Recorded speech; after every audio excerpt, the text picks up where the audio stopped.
awang lekai ni mausing na tapiran bani mo khoi laga aludu khurmin na si hai mane adu matam si tambang ka ne ba adu di khoi program du nang horoi mar madu na lesabi sing voluntary thola gandu da adu khoi ki lesabi sing mana puthurapa phi ni ne lesabi masa sing na phi do check to biro yamna apa masana kiri to bu yaru do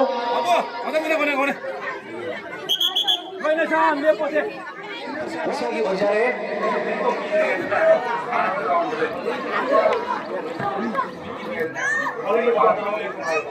aduga apala su khana jage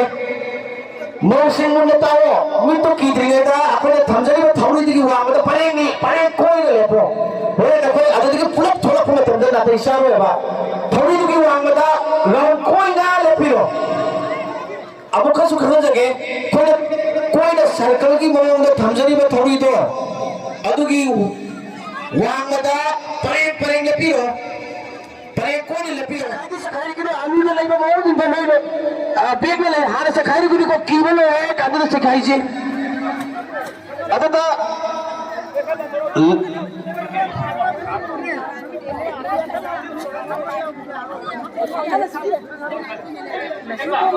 है अतः programme तो नंदे में सिंसी गाड़ी थमीर बेसिना सिंह खरा आंग सिंह ज्ञान तादर नहीं ना कोचिंग सिंह ने बताओ तो सोपे आए मरे मरे तब थमी नवा सिंह लांगर इवा मैं कह देगी खरन जरी अकोई लंबी दो थिंग से बदे नशे दे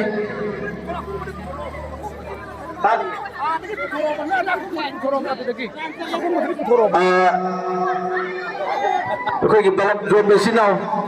कितन मखान का थोड़े बड़े साइड तो भी बना है आहा क्लब के वॉलंटियर जिंग ना कीबल हो तो उसे कीबल हो के है ना कीबल पुगो लड़का तो था कीबल यार बड़े हो कीबल यार को आदुगा ये तो सेम हो अदम डायरेक्ट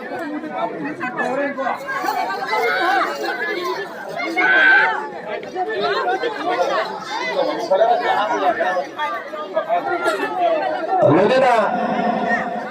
अकोई नतरने सियदा पायर सियदे आरो सांगरेना आलू दे हाइदो पियो को सांगरेना हाइदो अकोई बमांगा पीछे मुदो पीछे मुदो आउट हो देने को खुद ले यस अकोई मिट की बतो ना थोक तो बगियावती हाना मंगजा ना ताओ रे कोई के मजिंदा अद मये दिसन रे को खुद ने सेना पुतुदी आउट हो गनी वर मतो ना न ठाकर पे आरो खुद ओई जेदा कीरो फिर तो सो पसुया यारो कना को ना थोक तो बगी मोर ले गदी हाने ना कोई बड़े त्याज दे खरन दियो अबे जे अलू Cyble Ragini so the man with the monko wali ki ida ba ita bari ta ya wo da ya wo okay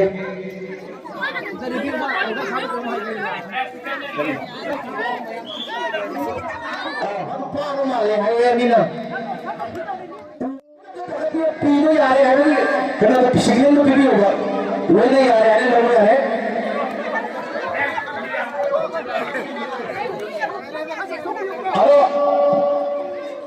side पर ले आलू को फाटकी जाम न खुंदा खाओ तो रेडी तो लो नंदो पहले वो खाओ तो रेडी तो लो अपन येंडी में से कुरकुरी में मेरी येनी में आते नहीं तुमकी मां दले से मिलो तुमकी खंडी हो तुम मुझसे मयारा में आई नंदो में येनी दुकान येनी में आते नहीं ready 1 2 3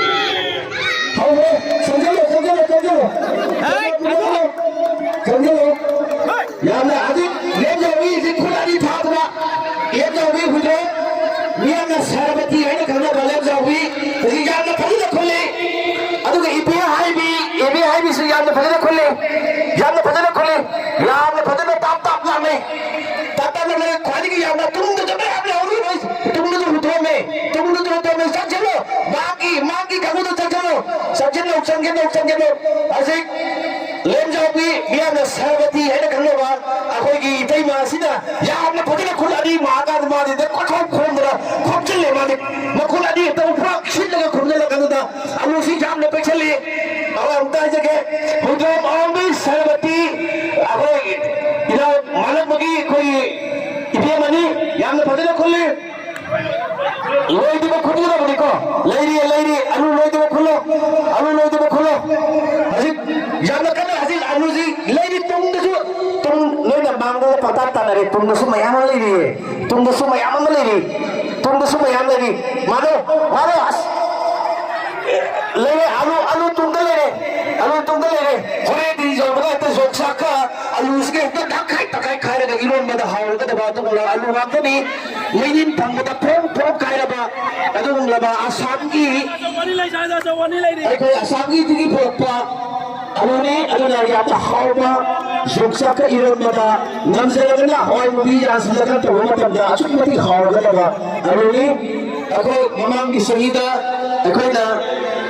yen amakhaktang nganu amakhat thama tawjabado phariba amakhaktuna oiba alu leiri lore pariyeng natal lepiro lore alu lore aba ayam yeng pariyeng lepiro nangi jagata aduga akoi khwadigi jamado adugi matham awun thurna koi khagat chagani mamang sahida akoi Ziat agama amaka phar gadu ta mayam puna mat to odo adu nuai ta lagi pani ko ayam khanage matamangan kun si ayam ba khunja ngamba aduna khwaidagi yama khunja ngamba mawaduna khwaidagi haisingo oilogani mawaduna volunteers singa parek sak lepira tujan dio sige matanda laisani masasi masigi anu khunme se rakole khona khisikan khule nagi khisikan do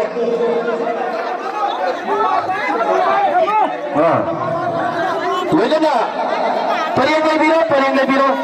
first taba mo haiba tai aduda akoi second taba duda third taba duda aluji tak khai raga more gi jongsaka iron bada hawaga da badu maluni aduga madu saba ga mauda le no bado madu da uppaga tekotu da uppaga thamna da basau tekot chau bhai batai tekot chau akoi price bise gani masi special Hujum Roman Singna koi yamna phajna video coverage ta video le na yamna nithi na nabi bagita ma aigi bai bungo yu progressive block ma gi de su thaga pe phondok sari hojik light thabiri basi aikoi nabol kendra gi manung da leiba adugum laba aikoi isok makha hairiba adugum jaga gi yu progressive club na sinjaba mangani sangba aroba nomini aikoi jaksang sport asida hojik leiba ki thau phuriba Mingada hanggacerabada Thaulaw Jabba Santa Kumar Education Minister Law and Justice na Ipalasing mga gitemang tibirai Wedana akoi hojik iso grab panchayat ki caretaker o nalabiri ba ay gidimaro wala pang dibe na ipalasing aligi temang tibirai akoi lady ba akoi ki membership na su akoi sinjal hangjari ba sung laba club asida magi anu mangamba lori na laika estel bibiri ba apagi sarkar gi thabak to ba kamasai singasu magi angam thak donation kaya to birai lori mag link ming panjate rasu madu gi damang api gani lori na tembang birani ba pume matho yo progressive club gi mai gi dagi isori mapanda thongni sabagal ne na tungi punsida hela sakhatpa adagi sahi sida hena tabsaningba pangthoningba thabak thon khudimak isorna lemnamak mangol asibat piriba osu haina khubak sarjong tara lodaduna yo progressive club ki maikai dagi isor gi mafamda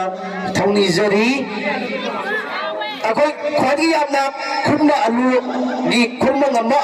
maudu phanglabara masing ola thiba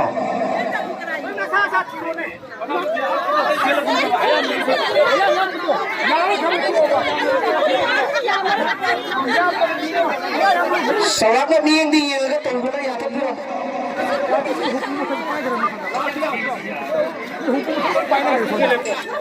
Bisa kenana yang berman ge. Kenana? Oh. Maming gamta hong biro sana tumbi hai ko nomai bani. humpugi matang atau nih pak? Lem jawi. Asyik humpugi matang atau nih pak? Humpu yang terbentuk aja. Hujung gini mana tadi? Hujung dah belum balap mau apa tadi? Hujung bang bi sana tumbi. Elais ebe hai bi sana tumbi. Bapuru bagaimana? Basata. Sana tumbi. Sana tumbi. Kau ini mesin yang dapat mulai kuba kubi apa yang? Betul? Mana kuliah anu tu kiam jam ke? 64, 69 kuliah yang mana? Ada mata mengentai bila? Bem 63 kuliah mana? Kau? Kau anu kubi apa? Bem itu dapat. Sarabati ji yang nak kumde रहेगा yang nak kita kuliah yang 60 ada mata tarik biar nak lem jauhi Elais Sarabati madi mamang tu yang kumde रहेगा kan ni mamang zung yang gol logo kan mamang ni ina malang bagi mapini tapi cari lagi sabi tu piro batam ni tu beri ko